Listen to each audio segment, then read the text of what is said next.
Kay Congressman Gilbert Kong, ganun umaga. Net Castillo po, Bravo News. Alam ko naniniwala kayo doon sa may magandang resulta yung investigation sa Congress and either legislation. Based doon sa ulat ng PhilHealth last year, September, hindi ko nagkakamali. Lumalabas 466 investable na fund. Tapos meron pang bilyones na tubo. Parang gano'n, no? Tapos, na-mention na rin yung maraming mga kabulastugan na nangyari. Pwede ba kayo magpatawag ng investigasyon in aid of legislation para matugunan itong problema? Well, yung pong binanggit ninyong 466 billion, tayo po ang unang-unang nagsabi niyan doon sa hearing. Kaya after po nung hearing na yon, nagulat nga po lahat. And nung February 14 hearing, ito po ay in-acknowledge, no? Nagulat din ako after kong banat-banatan yung PhilHealth, in-acknowledge ng PhilHealth na nagpasalamat na tayo po ang siwalak at nagbulgar niya na pera nila, no, na 466 billion. Kung makikita niyo yung public hearing, yung committee hearing noong February 14, sinabi po yan ng PhilHealth doon, no? Tayo po ang nagsabi yan, no? Aside from that, as of July of 2023, 68 billion po ang kinita nila, no? Kasi every July po ang reporting nila, yung kanila pong fiscal year ay July, no? So July po noong 2023, 68 billion ang kinita nila. But for this year hanggang July next year, ang ina-expect po nakita ng PhilHealth ay nasa 100 billion. Okay? Aside pa po yan, doon sa subsidies na binibigay ng gobyerno, close to 100 billion. Para saan po ito? Para po ito doon sa mga indigent na kababayan natin na sagot na ng gobyerno. Itong 100 billion na po ito, taon-taon galing po ito sa sin taxes, no? Sa collection sa sin taxes. No? Ganyan po yung mga pera. May mga issue pong nabanggit talaga ng mga nakaraang administrasyon. Ako po, kaisa po ako doon. No? Pag may mga narinig na ganyang bagong issue, ako po ang mangunguna niyan. Willing ako manguna sa investigasyon na ganyan sa Kongreso. No? Pero ako naman ay natutuwa dahil ito pong bagong presidente ng PhilHealth, si President Mandy, bukas po ang kanyang opisina. Ako po ay laging tumatawag at nagko-complain na kung ano-ano at handa po siyang makinig. At naka-ready po siya sa mga ganyang pagpuna. No? Talagang direct kami nag-uusap tungkol po sa mga ganyang problema at mga kung ano-ano. In fact, natuwa ko dahil itong pag-upo lang niya, no, noong November 2022 siya actually naupo, yung sa pag-upo niya, kaya natin na itaas itong mga packages. No? Marami tayong mga ibang packages na hindi lang 30% ang itinaas na ngayon. No? Katulad po ng ischemic stroke and hemorrhagic stroke, 111% po ang itinaas natin dyan. No? Pero sabi ko nga, kahit 111% na yan, kulang pa rin yan. No? Yung po ating tinatawag na C-benefits packages, yung sa mga pagdating po sa renal failure, dialysis, hemodialysis, lahat po yan, na itaas po natin, pero kulang pa po yan. Kulang. So, kailangan po natin ito lahat tingnan at isa-isahin. No? Pero, inuulit ko nga, hindi po investment company ang PhilHealth. No? Huwag po natin siyang gawing investment company. Siya po ang pangunahing state health insurance provider ng ating mga kababayan. Well, actually, sa ngayon, wala po tayong naka-file na para imbestigahan po yung mga ganyan kasi yung po mga nangyaring aligasyon nung nakaraan ay natapos na po nung investigasyon nung nakaraang kongreso, no? Naisara na po nila ito, no? Itong mga, pag meron po mga bagong ganyan, nakabukas po ang aking tanggapan. Ako mismo, tawagan po ninyo. Ako mismo po ang mag-file ng House Resolution at ako ang mangunguna po sa pag-iimbestiga niyan. Thank you. Kong Gilbert, one more question before we wrap up. Sandali. Dalawa pa. Dalawa pa. Lumela. Pwedeng, sandali. Siya muna. And then, one more. Sige. Hi, good morning po. I'm Nela Lesmoras from PTV4. My question is for Kong Wilbert Lee and Calioli, and Attorney Luke can also answer. Kong Wilbert, kahapon po kasi sabi ni Congresswoman Janet Garin, House wants to implement wage hike na mas mataas pa kaysa dun sa itutulok na 100 pesos na wage increase sa Senate na ngayon ay nakapasa na nga sa second reading. Kayo po ba, do you share the same sentiment? Ano po yung masasabi nyo dito sa issue naman ng wage increase na itinutulak sa Senado, sa Kamara po kaya? Kasi alam naman natin na next month mag-Holy Week break na. Ano po yung nakikita nyo dito magiging usad ng wage hike bill sa Kamara? At personally, ano po yung view nyo dito? And Calioli and Attorney Luke can also share their views. Well, magandang tanong actually yan, ano? Mela, napakaganda. Ako, para sa kaalaman po ninyo, bago po ako pumasok sa government service, isa po ako negosyante. Ang empleyado ko po, mahigit 3,000. No? Iba-ibang negosyo naman po siya. So, ako po, actually, hindi ko po ikakaila sa inyo, kinakausap po ako ng mga chambers, no? Iba't ibang employers association and chambers po dito. Pero isa lang po ang sagot ko sa kanila. Ako po, siguro ang nag-udyok sa akin pumasok sa gobyerno, nung nakita ko na itong aking 3,000 empleyado ay natutulungan ko. No? Napapaganda ko yung buhay, masaya ko na nakikita ko yung pamilya nila, wala silang pangamba pagdating sa kalusugan, sa pagkakasakit, wala silang pangamba. Dahil sa amin pong kumpanya, lahat po ng aking mga empleyado, meron pong HMO sa sagot ng kumpanya. Pwera po sa PhilHealth, meron pong HMO kami binibigay. No? So, lahat po ng aking empleyado, pag nakikita kong nakakatulong ako sa kanila, yun po ang natutuwa ko. So yun po siguro ay isang dahilan na nag-udyok sa akin na pumasok sa government service. Kaya doon po sa katanungan po ninyo, ang akin po, ito po ay malaking bagay na makakatulong po sa ating pong mga kababayan. Ang sabi ko na lang doon sa mga lumalapit sa akin sa chamber, tingnan na lang ninyo yan na magiging mas productive po ang ating pong mga empleyado pag nabibigay naman po natin sa kanila yung para sa kanila. Mawawala po yung kanilang pangamba, makakapagtrabaho ng mas maayos. Isipin mo naman, nagtatrabaho ka nga, alam mo yung anak mo sa bahay may lagnat. Hindi mo ba ipadala sa hospital dahil wala kang pera, kulang ang sahod mo. No? So, paano ka makakapagtrabaho ng mas maayos? So, dapat po tingnan natin, yan naman po ang hiling ko sa ating pong mga kasama dito, na ito po, para sa akin, dapat okay po ito ibigay. Pero ang request lang naman natin naman, bilang mga negosyante, sana po itaas naman po yung productivity rate ng ating pong mga kababayan, ng ating pong mga manggagawa. Kailangan po, balanse, no? Kailangan po, lagi ko pong sinasabi, dapat winner tayo lahat, no? Dapat winner po yung mga ating pong mga manggagawa, winner din po dapat yung mga nagpapasahod at nagbibigay sa kanila ng sahod. Dahil pag hindi naman po tumaas yung productivity po ng mga to, maapektuhan naman po, no? Itong negosyante, maaring malugi, magsasuffer, magsasara din po to. So yan po ang dapat po, ang sinasabi ko sa kanila, instead po na kontrahin natin, kailangan po pag-aralan natin, kausapin natin, na itaas po, no, kung ano mga kailangan para maitaas po yung productivity rate ng atin po mga manggagawa. Yan po yung akin pong sinabi po doon. No? Sige, Attorney Luke muna, bago si Calioli. Si Luke. Luke to. 100 pesos na tinaas. Gusto ko lang bigyan ng parang context yan, ano? Ang original talaga nating pinaglalaman ay dagdagan ng 750. And I would like to state to you the reason why 750 on top of the wage prevailing. Because for several years, ang wage rates natin ay sa Pilipinas below subsistence level.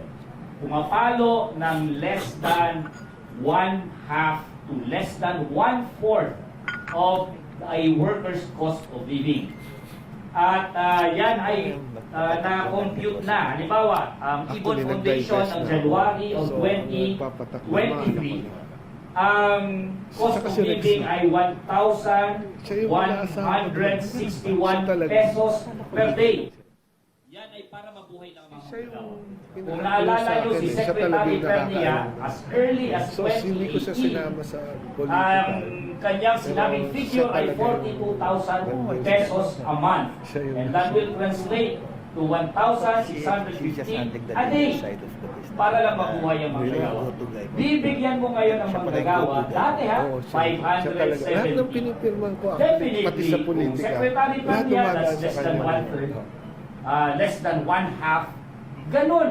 Kaya mga manggagawa natin impoverished eh. Kailangan mag-overtime. Lubog sa utang. Kailangan mag-extra income. You know what's the effect? If the workers do not receive their cost of living, you know what it means? Ang ibig sabihin nun, sila ang nagkakapital sa business. Sila ang nagpo-provide ng kapital sa pamamagitan ng kanilang overtime, extra income, at utang. Dapat kasi ang nagpo-provide niyan, business.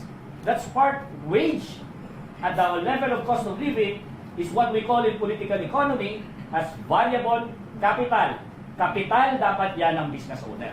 Pero dahil mas mababa sa subsistence level ang wage nila at sila ngayon ang maghahabol para punuan ang kanilang cost of living, ang ibig sabihin nun, ang manggagawang Pilipino ang nagpo-provide ng kapital sa business to the percentage na kulang sa kanilang cost of living. So therefore, ang aming hinihingi originally is 750 on top of the prevailing wage so that pumantay ka man lang sa subsistence level, sa cost of living, para hindi ang manggagawa ang nangangapital sa mga business dito sa Pilipinas. Ngayon, nagkaroon ng inflation, nagkaroon ngayon ng pagbagsak ng value ng wage ng manggagawa. Nominally, yes, ganyan ang wage nila. Pero yung value ng pera nila dahil sa inflation, bumagsak ng 100 piso. Binigay ngayon ng mga wage boards ay 50 pesos, 30 pesos. We don't even consider that an increase. Kasi, yan ay hahabulin mo lang ang nawalang value sa kanila dahil sa inflation. Kulang pa, negative pa. We don't even consider the 100 pesos as really increased in terms of real wage. Di ba? Pero, syempre, dahil increase yan, yan ay welcome development. Pero sa totoo lang, kulang pa yan. Kulang pa. Nung nandun ako sa Senado, nung pinag-uusapan yan sa Senado, isa lang ang medyo na-expose. Nung COVID, hindi lang COVID, matagal na pinag-uusapan, yung pag-decrease ng corporate income tax. Binawasan ng corporate income tax ng mga korporasyon ng 5%. I-translate mo yan sa ilang bilyong piso o milyong piso na kanilang naitipid at pumasok bilang profit nila. Hinihingan sila ng konting dagdag. Ayaw nilang ibigay. Sinisingil sila ng mga senador doon. Sila Senador Jinggoy, sila Senador Subiri. Di ba binigyan namin kayo sa Trinlo ng 5% discount sa corporate income tax? Inalis namin ang laki nun. Ngayon ang mga manggagawa na naghihirap dahil sa inflation, kailangan itaas naman natin ang sweldo. Ayaw ninyo. Puro kabig na lang ng kabig kayo. So, our stand here is, kulang pa yung 100. And it's high time na dapat wag natin i-impoverish ang worker natin. Wag natin hayaan ang sitwasyon na ang mga manggagawa ang nangangapital sa mga businesses natin. Kapag nangapital ang business, mangapital sila. Pero dapat buhayin naman ang mga manggagawa. Kalyoli, reaction? Pwede Dagdag magdagdag. lang? Dagdag lang. Sige, dagdag. Okay. Ah, And then one more question for Salitin ko lang yung kay Kong na productivity para daw maging pay, maging balance na hindi lang para sweldo lang ng sweldo, tapos yung productivity. Gusto kong i-remind si Kong na batay sa study ng IBON sa nakaraang isang dekada mula 2012 hanggang 2022, ang productivity ay umagat ng 42%. 42% ang iniangat sa isang dekada. Pero ang iniangat ng sahod sa ganung dekada, 18% lang. Kaya hindi balanse. Kaya magandang balansehin. Gawin din 42% ang increase ng mga magagawa, at least 42%. Kasi yung 100 pesos ngayon, ay parang 16% lang. 16% lang yan ang kasulukuyang sahod. Mas pataas pa ang binigay nila Mitra noong panahon nila na umabot ng 29% o 36% noong panahon ni Mitra, yung 25 pesos noon. Kaya malayo. Ay sa panahon ngayon na grabe ang krisis, ay dapat talagang itama yung sahod ng mga manggagawa dahil may relasyon yung pagtaas ng sahod sa kalusugan na ating pinag-uusapan ngayon. Gusto ko rin i-emphasize na ang halos 25% lamang ng mga manggagawa ngayon ang tumatanggap ng minimum na sahod. Ang karamihan, under minimum. At nangyayari yan dahil sa may policy ang gobyerno, may batas. Na ang batas, regulated ang sweldo, regulated. May batas na isang beses lang pwedeng magtaas ng sahod ng mga manggagawa sa loob ng isang taon. Hindi pwedeng dalawa, lalong hindi pwedeng tatlo. Panahon nga ni Duterte, sa 6 years, 3 beses lang nag-increase. Yun ang problema. May batas na bawal na isang beses lamang magtaas sa loob ng isang taon ng sahod. Pero walang batas na dapat isang beses din lang magtaas ang presyo ng bilihin. Linggo-linggo, buwan-buwan, pwede lang itaas. Deregulated. Kaya yung system na ito, na nire-reflect ng mga batas at patakaran, hindi tama, unfair. Unfair. At kawawa yung mga manggagawa. Regulated na sweldo, tapos deregulated na presyo. Tama ba yun? Mali. Kaya dapat gawin nating makatarungan at makamanggagawa yung patakaran. Gawin nating partner. Yung totoong partner talaga ang mga manggagawa ng kapital. Para may coexistence sila na makakapagpagamot sila, ganoon din ang mga manggagawa, makapagpapagamot din. Okay, yun lang. Maraming salamat. Sige, one last question. Sige, please introduce yourself and the network or Sir Gabriel Lalo po from Inquirer.net. Follow up lang dun sa regarding sa wage increase. Kasi parang yung tono sa House, medyo hindi sila ganun kakuha dun sa 100 wage increase. Kasi ang sinasabi nila, marami raw ng mga negosyo sa Pilipinas, MSMEs. At pag yung nag-wage increase, pag tinamaan yung MSMEs, baka magtanggal na lang ng empleyado para lang makomply yung increase na yun, sir. Your thoughts? Anyone could answer po? Okay ganito ang ginagawa. Alam mo kung sino ang gumagamit ng MSME argument? Ang mga malalaking negosyo. Mga eco, ay MSME, malulugi. Hindi ka naman MSME Bakit ikaw makikinabang doon sa MSME argument? Can you imagine, ang lalaki ng mga negosyo, halimbawa, malalaki, multi-billion business, tapos makikinabang sila sa fact na ang binibigay lang sa manggagawa ay minimum wage. Sila yung makikinabang doon. Hindi sila MSME. Ngayon, bakit mo naman ipapakarga sa pobreng manggagawa ang negosyo ng MSME? Kung gusto mo gobyerno na ang MSME ay suportahan, subsidize mo, suportahan mo, todo-todo para rin naman tayo sa MSME. Pero bakit ang manggagawa ang iipot mo ng kapital para sa MSME? Bakit sila pasusukahin mo ng kapital para mabuhay ang MSME? Dapat, ikaw gobyerno, kung gusto mo na lumaganap ang MSME, ikaw ang mga kapital sa MSME. Huwag ang pobreng manggagawa. At kayo mga malalaking negosyo, huwag niyong gamitin ang MSME argument na kayo makikinabang dyan sa mababang minimum wage na yan, bilyon-bilyon ang kinikita. So gobyerno ang may kuwan yan, may obligasyon. Huwag niyo paiputin ang manggagawa ng kapital niyo. any other reaction from any of our resource persons? Nakalimutan ko ulit tanong kasi kwentuhan kami. Pakiulit yung tanong. MSME argument daw. Hindi, kasi ang mangyayari. Ay, okay. Lagi yan, no? Yung President ng ECOC, lagi yan ang paboritong pansot niya para hindi siya ma-obligang magbigay ng sahod. Palagi. Katulad yan ang minimum ng wage rationalization law na dapat daw hindi pwedeng ipantay kasi yung mga sahod na gano'n ay sa probinsya, sa Metro Manila. laging ganyan malulugi. Pero sa ngayon, una, dapat maintindihan na walang profit, walang tubo kung wala yung mga manggagawa.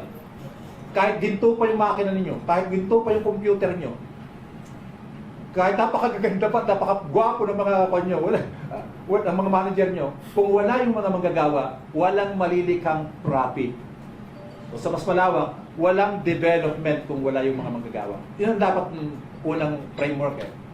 Pangalawa, yung sahod na binibigay sa mga manggagawa,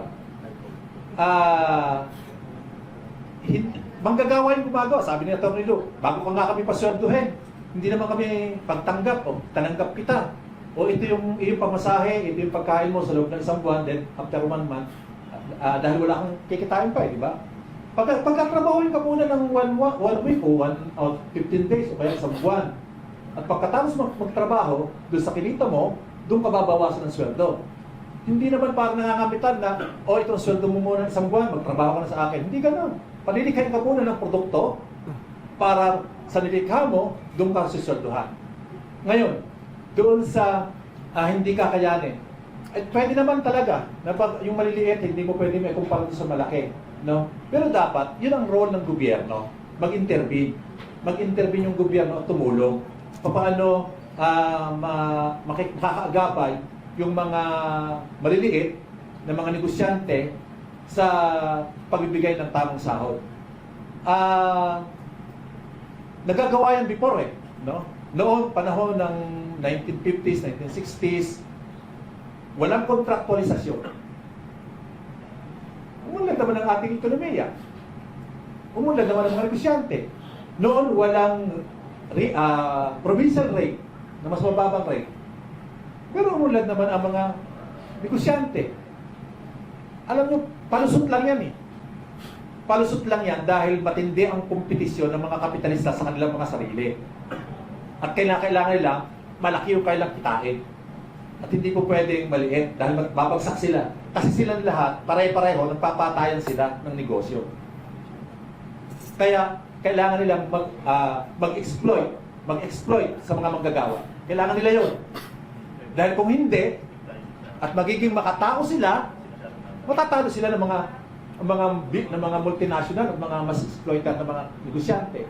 Yun yung problema. Yan ay isang system na kung saan, yung capitalist system, na wala nasa isip, kundi profit at sasagasaan yung karapatan at ng mga manggagawa para lamang makasurvive sila.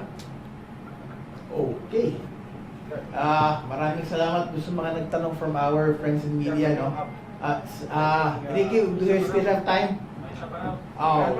One last. Okay. Go ahead, please, sir. Sir, Rambo Labay ng DCXL. Sir, mayroong binanggit si ECO President Sir Luis na catastrophe daw, dilobyo daw ang 100 pisong dagdag sahod.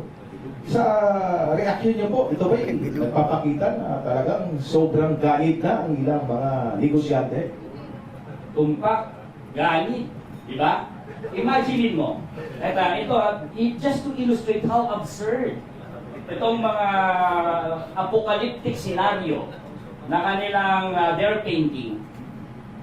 Panay-panay nga kayo kontraktualisasyon, di ba? Panay-panay, just to illustrate. Pagka meron silang manpower agency, alam nyo ba gumagastos sila mas malaki? And they are willing to pay for more each worker. Kasi gusto para lang i-violate ang security of tenure ng mga manggagawa. Let's illustrate. Magkano ang minimum wage ngayon? 610 pesos.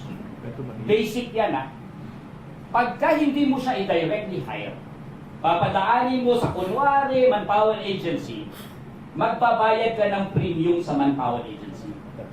Ng minimum of 10%, pero sa totoo lang, generous sila sa manpower agency. Hindi 10 ang kanilang binibigay. Umaabot pa ng 15%. Diyan. So what's 10% of 610? That's 60 pesos already, 61 pesos on top of the basic. And then we're just talking about the basic. In lahat ng benefits yan. So kapag nag-overtime ang worker, 10% uli yun. Minimum. Pero umaabot pa ng 15 yan. Gumagastos nga kayo dyan. Di ba? Willing kayo na mag-shell out ng extra 10%, 10 to 15% on top of the wages of your worker. Wala nga kayong apocalyptic scenario na pinipaint when you are doing that hanggang ngayon at it came to a point na sa Pilipinas sobra talagang kalokohan ng kontraktualisasyon. Pumunta ka sa ibang bansa may kontraktualisasyon, yes, pero the scale that we implement contractualization here is really absurd and ridiculous already. Dahil sa mga kapitalista natin na gusto lang dayain ang mga manggagawa. Tapos on top of that, may bawas nga kayo sa corporate income tax ninyo ng 5%. Eh hindi kayo luging-lugi dyan, di ba? Lahat sa inyo gusto kapig eh. 5% discount sa corporate income tax. Pero pagdating sa sweldo ng manggagawa, apocalyptic. 100 pesos na sweldo samantalang ang taas ng inflation. Samantalang tumataas ang productivity ayon sa figures na sinabi ni Calyodi. And isa pang issue yan about the wage. Alam nyo ba, pag tumaas ang productivity ng manggagawa, and para patuloy lang nang nagra-rise yan, ang effect rin yan sa wage ay bumabagsak ang real wage. Nominal wage is maintained, pero the real wage ay bumabagsak na hindi ka makahabol ang manggagawa dyan eh. Pumunta ka sa kahit anong pabrika, pinapabilis ang trabaho.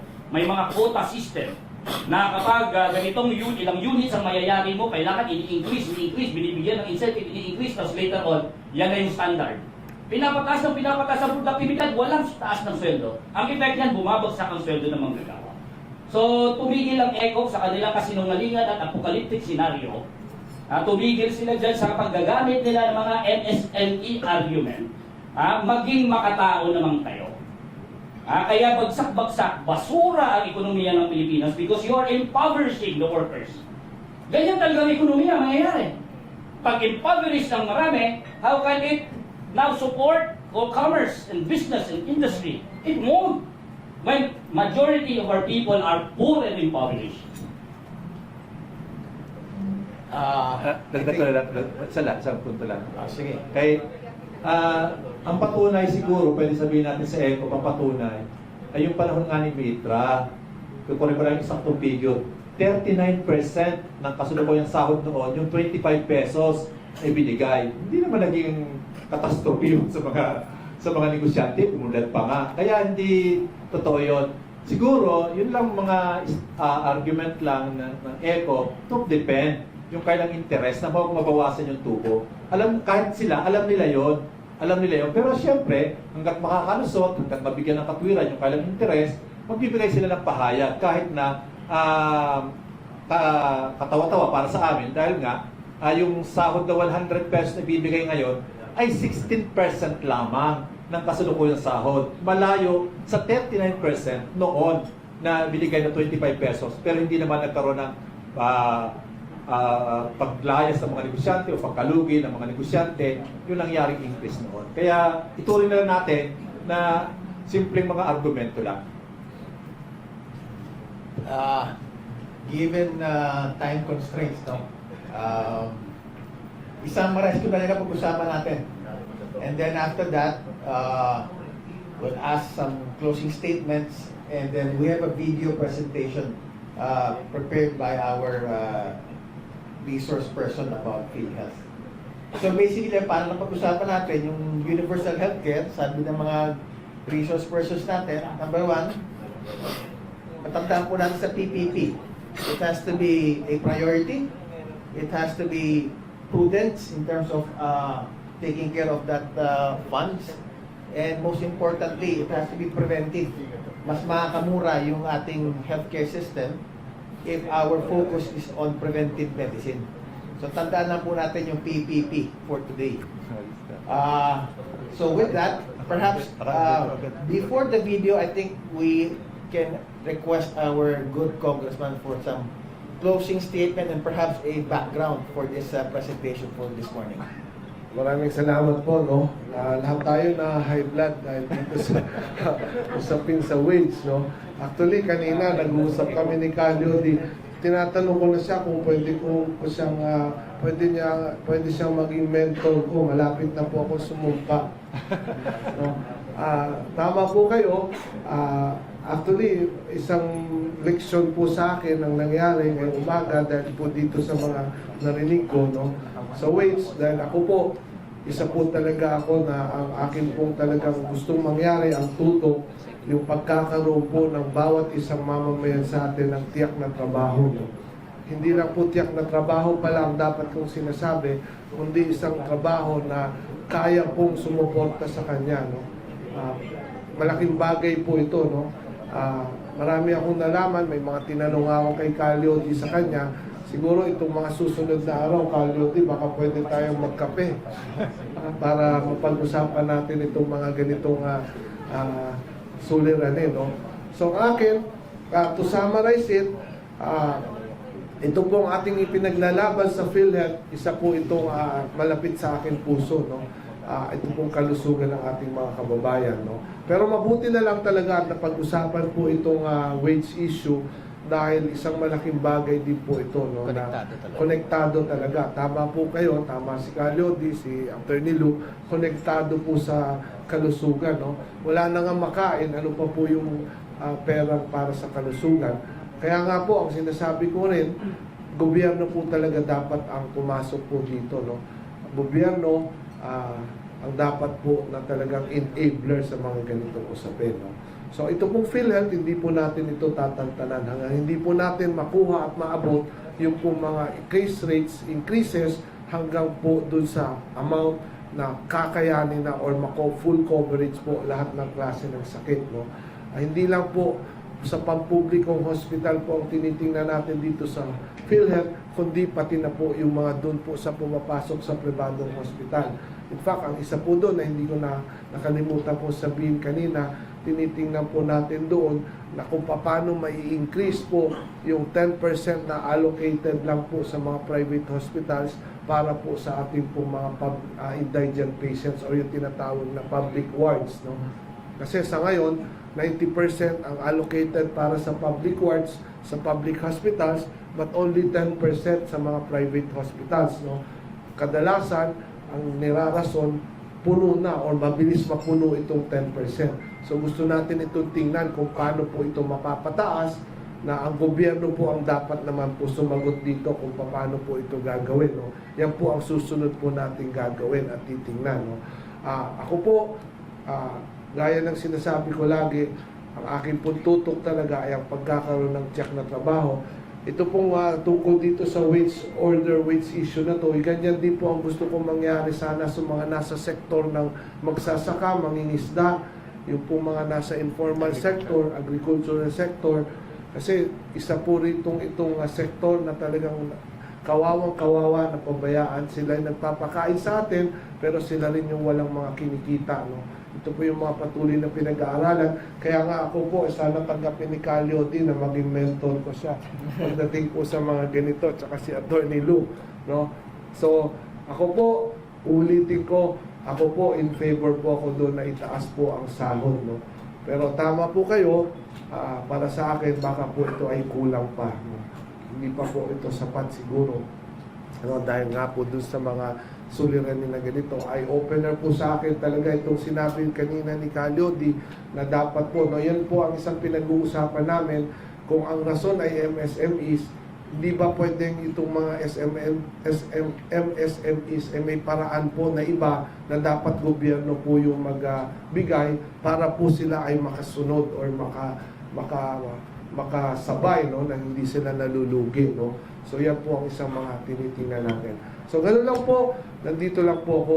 Ang aking pong layunin ay tiyak na trabaho, sapat na kita. No, dinagdag ko na yung sapat na kita, no, hindi lang tiyak na trabaho, sapat na pagkain, hindi lang po sapat, kundi masustansya at affordable. At higit sa lahat, mawala po, no, yung pangamba at takot pag nagkasakit na walang perang pambayad sa ospital at walang pambili ng gamot. Yan lang po, maraming salamat po. We have time for that video, Vicky.